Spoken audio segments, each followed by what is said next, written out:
어떻게 올림픽 유치에 성공할 수 있었나? 망신 대용품이 된 정주영. 한국은 명분 있는 수태로 아시안게임이라는 실리를 취하려 했지만 일본의 뜻밖의 거절로 진퇴양난에 빠지고 만다. 이미 엎질러진 물이야. 이렇게 된 이상 일본과 표대결로 갈 수밖에. 그래도 쪽팔림은 면해야 할 텐데. 이후로 올림픽 유치 작전은 안기부가 전담하게 되었고,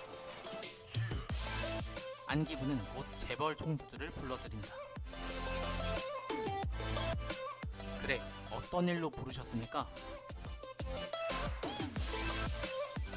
어떤 일이신지요? 이번에 올림픽을 위해 민간 유치단을 만들려고 하는데 그걸 두 분께서 한번 맡아주셨으면 합니다. 아니, 그건 정부가 나서서 해야 될 일이 아닙니까? 그게 좀... 그랬다. 정부는 표대결에서 당할 망신이 부담스러웠던 것이고, 그걸 정부가 아닌 민간인에게 대신 전가하고자 했던 것이다. 헐...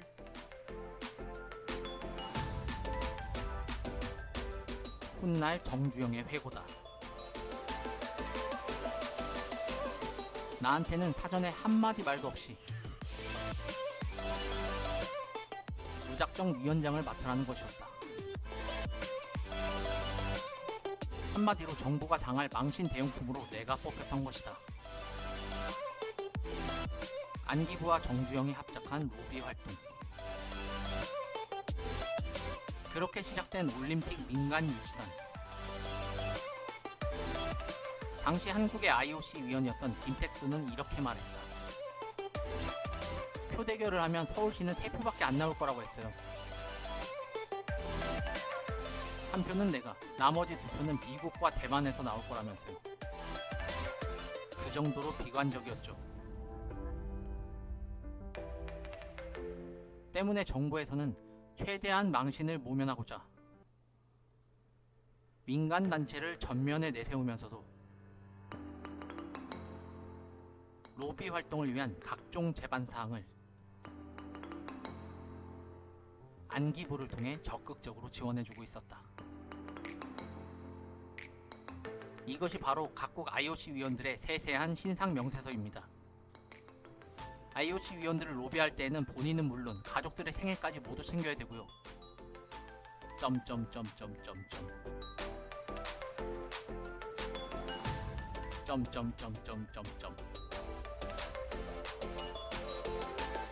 의원들을 포섭할 때는 일본은 이미 올림픽을 치렀다는 점을 강조하시고, 최근 일본이 국제적으로 경제동물로 비난을 받고 있음을 주입하세요.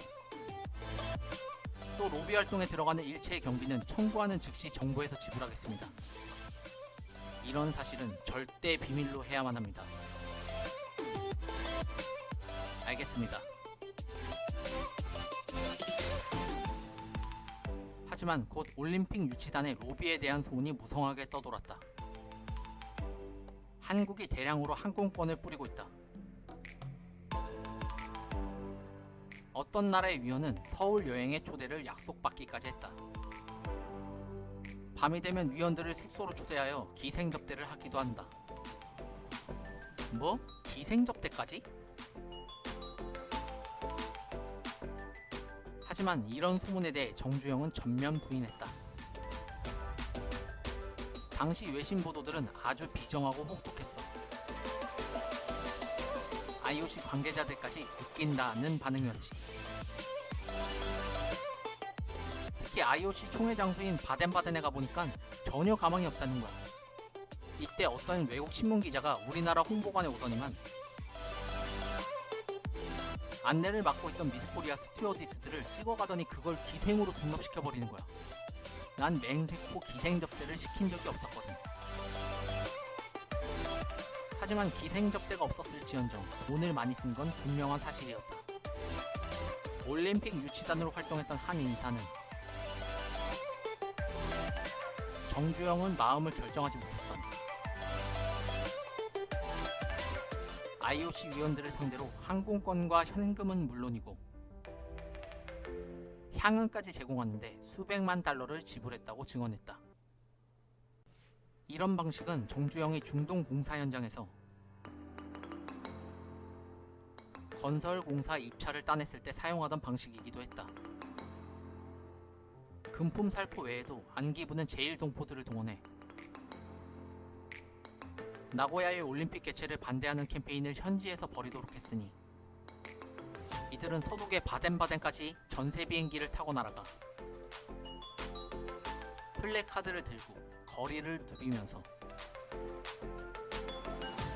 올림픽 나고야 유치를 맹렬하게 반대했던 것이다. 빚더미 잔치일 게 뻔한 나고야 올림픽의 개최를 반대한다. 재밌는 것은 당시 북한도 서울 유치를 방해하기 위해 소련을 비롯한 공산권 국가들에게 나고야 지지를 적극적으로 피력하고 나선 것이다. 헐, 북한이 일본을 지지하던 때가 다 있었네?